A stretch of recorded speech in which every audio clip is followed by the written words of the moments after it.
G'day, my name is Peter Briggs. I'm very glad to be with you from lockdown Victoria in Australia. I'm sorry it's not in person. It'd be much more fun, but that's a sign of the times we live in, I'm afraid. I'd like to contribute the 40-year experience gained in my career in the Royal Australian Navy to your discussions on the possible replacement program for your Victoria-class submarines. During my career, I commanded 2 RAN Oberons. This shot is of HMAS Oxley. This next photograph is the control room of HMAS Oxley, my second command, during the refit to install the Submarine Weapons Update program. Quite a mess.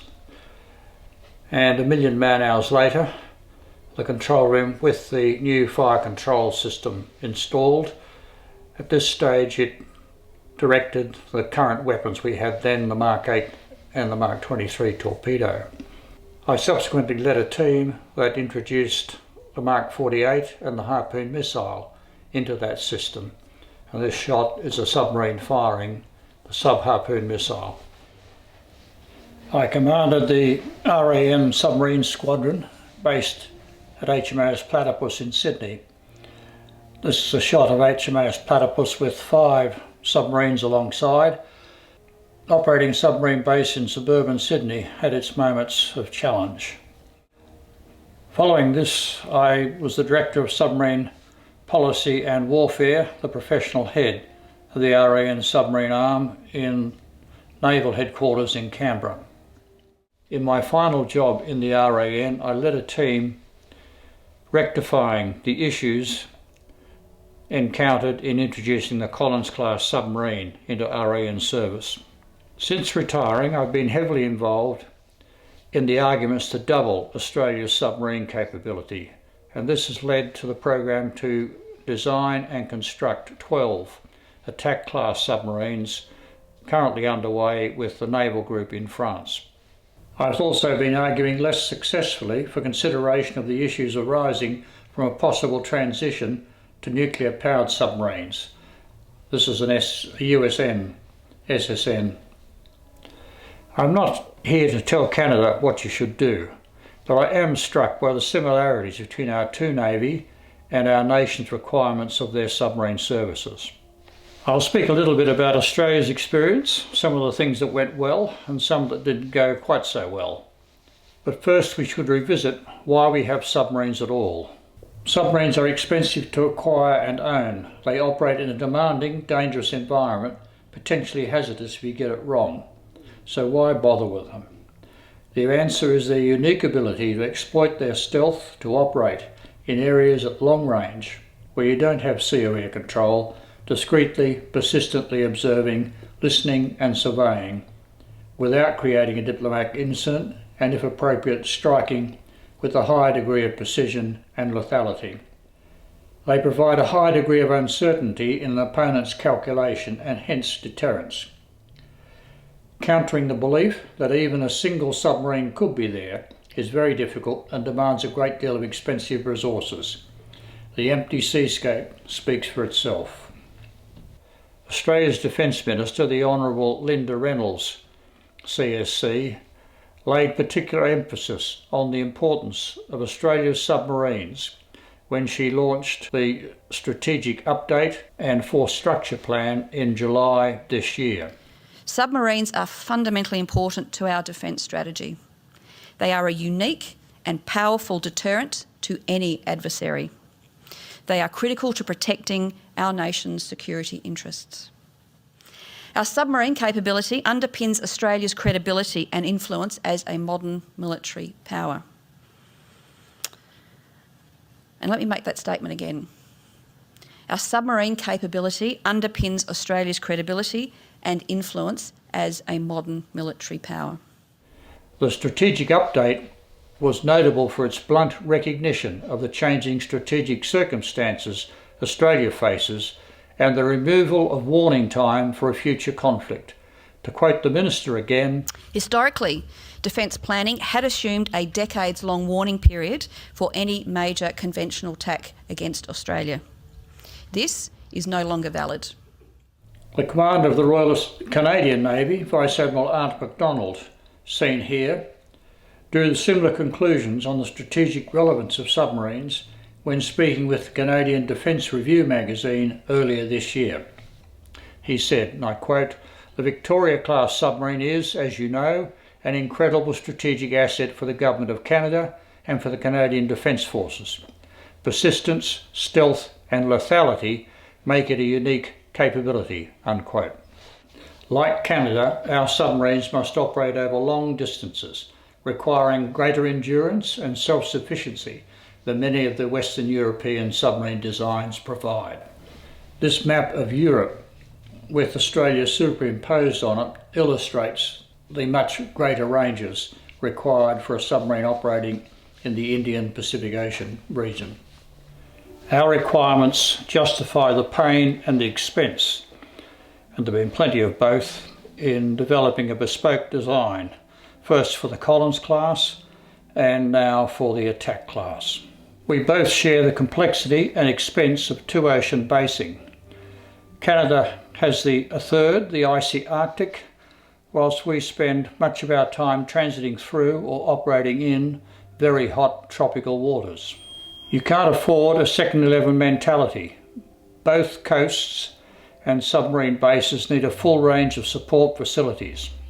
After much blood, sweat and tears and a poor return on our sustainment funding, we undertook a series of reviews by Mr. John Coles into Collins availability and sustainability, and reached the conclusion of a 10-year operating cycle followed by 2 years in full cycle docking.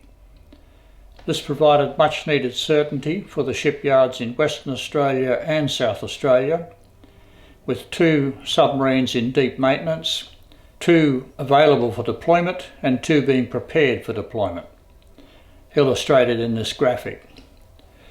It also provided much needed certainty for the shipyards, the submarine crews and their families. Australia has decided that it needs 12 submarines, providing 4 continuously available for deployment.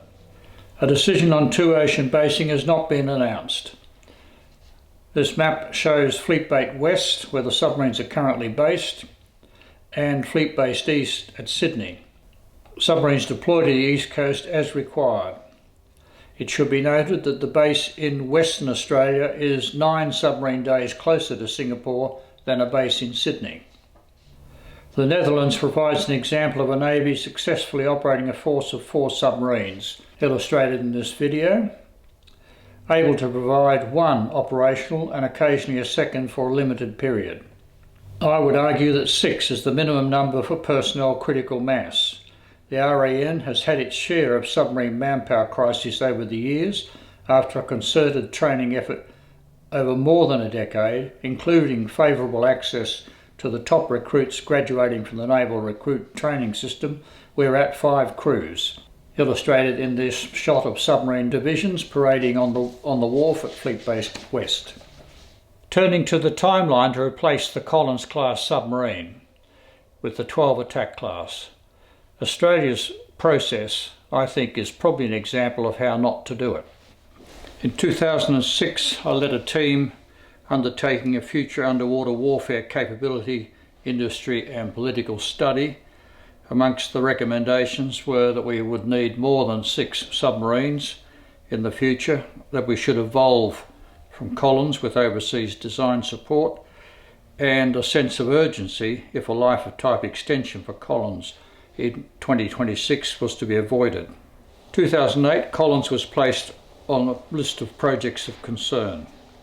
In the same year, the Submarine Institute of Australia, of which I was the president, prepared a submission for the Defence White Paper, which called for at least 12 submarines. This was taken up, and the White Paper in May 2009 announced government intention to build from 6 to 12 submarines. A project team was formed within Defence. This shot is the Prime Minister of the day, the Honourable Kevin Rudd, launching the Defence White Paper 2009 on the flight deck of an RAN frigate alongside in Sydney. On his immediate right is the Chief of the Defence Force, Sir Angus Houston, and out of camera view on his immediate left, Chief of Navy with his admirals arrayed behind him. I might say that not every admiral was smiling at the prospect of 12 submarines. 2013-2016, two Defence White Papers both confirmed the requirement for 12 submarines. Between 2012 and 2016 there were a series of Coles reviews into Collins' sustainment and availability. In 2015 a competitive evaluation process to select a design partner was undertaken with the Japanese government, TKMS in Germany and DCNS in France as the participants. In 2016, Naval Group, ex-DCNS, were contracted to undertake the ab initio design of what was to become the attack class submarine. It's a $50 billion project for 12 submarines, a sovereign design capability, and all to be built in Australia. The project also includes essential infrastructure. Happily, in 2017, Collins was removed from the Project of Concerns list. The class were now producing better than international benchmark availability and reliability and undertaking missions a long way from Australia. Looking ahead, 2034, the first of the attacks, HMAS attack, is to commission, if all goes well. In that case, it'll be the first for an ab initio submarine development project. This is an artist's rendition of the attack class. The consequences of this protracted process: 25 years from Defence White Paper, 18 years from contract to commissioning the first submarine. High to extreme project risk for our ab initio design. We have lots of surprises in store. A life of type extension project for Collins to bridge the gap, extending Collins to 2038, and the last Collins will pay off in 2048. The cost somewhere between $7 and $15 billion. We don't have a final figure. And all that, you'll recall, the need was predicted in 2006. Finally, and most importantly, the process has left us with insufficient submarine capability for the strategic circumstances we now face. These four images are a sequence of HMAS Farncombe undergoing full cycle docking. The submarine has been cut just forward of the motor room in order to remove the main motor and replace it with an updated and repaired motor. Why did it take so long? Firstly, there was significant political reticence to embark on a replacement program arising from the poor public image due to Collins' poor availability and media coverage. This cartoon is one of many that were in vogue at the time, causing great discomfort and dismay to the submariners who were busy trying to overcome the issues with Collins. We had our share of partisan and ill-informed advisors on the way. We shut down a perfectly valid Australian industry-based concept design capability and instead selected a new overseas design partner. We went through an agonising reappraisal of the options for military off-the-shelf answers or a modification thereof to provide an answer to a question we'd already solved in the pre-Collins considerations. Finally, there were some Collins axes to grind. There was to be no Swedish option for an evolved Collins, in what was described as the most bizarre of missteps on the way by Graham Dobell, writing in the Australian Strategic Policy Institute strategist site in August this year. Equally strange to my perception was the decision that ASC would have no role in the new build. The first macro lesson I would draw from these experiences is to avoid designing an ab initio submarine if you possibly can. Evolving, adapting, or an off-the-shelf purchase will be far quicker, cheaper, and with less surprises, but it must meet your requirement. An evolved Collins would have been a far better option for us, in my opinion. Secondly, submarines are better thought of as underwater aircraft in terms of their maintenance and upkeep, certainly not black frigates.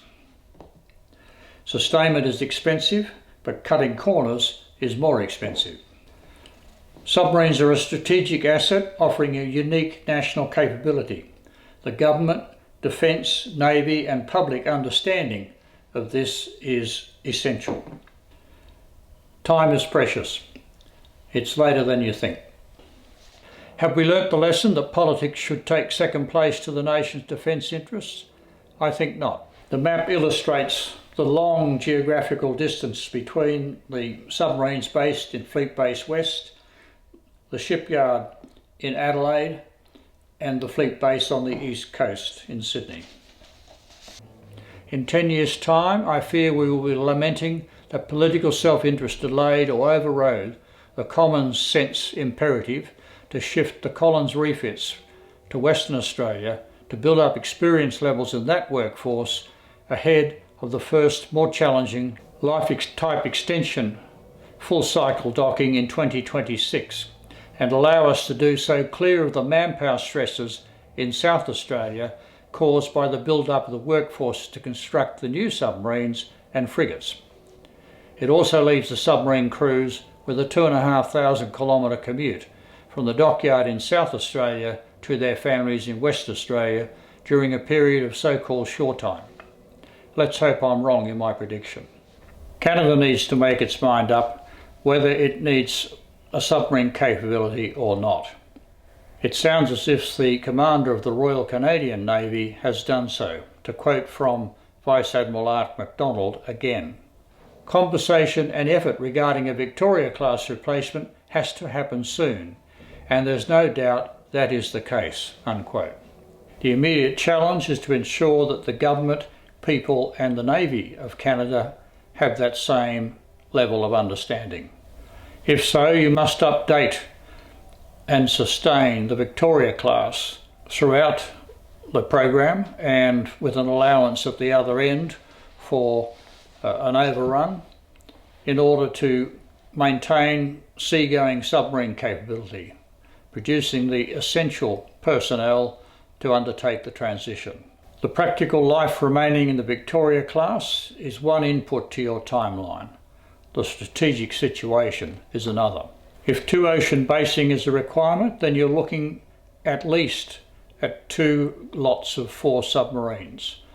In my opinion, 2 lots of 6 provides a much more stable and sustainable capability. I note that the same conclusion was reached by Canada's Senate Committee on National Defence in 2017. Buying an existing submarine is preferable, but there are not a lot to choose from when your geography is factored in. The timescale should be quicker than Australia's protracted and expensive process. But time is not on your side. The life remaining in your Victoria class is finite, so an early start is advisable. If I could sum up lessons learnt: avoid a bespoke design if possible. It must meet your requirements. Factor in the right level of submarine sustainment. Submarines are not black frigates. They need to be treated as a strategic asset offering a unique national capability. It's essential that government, defence, navy and the public understand this in starting the project. And finally, it is later than you think.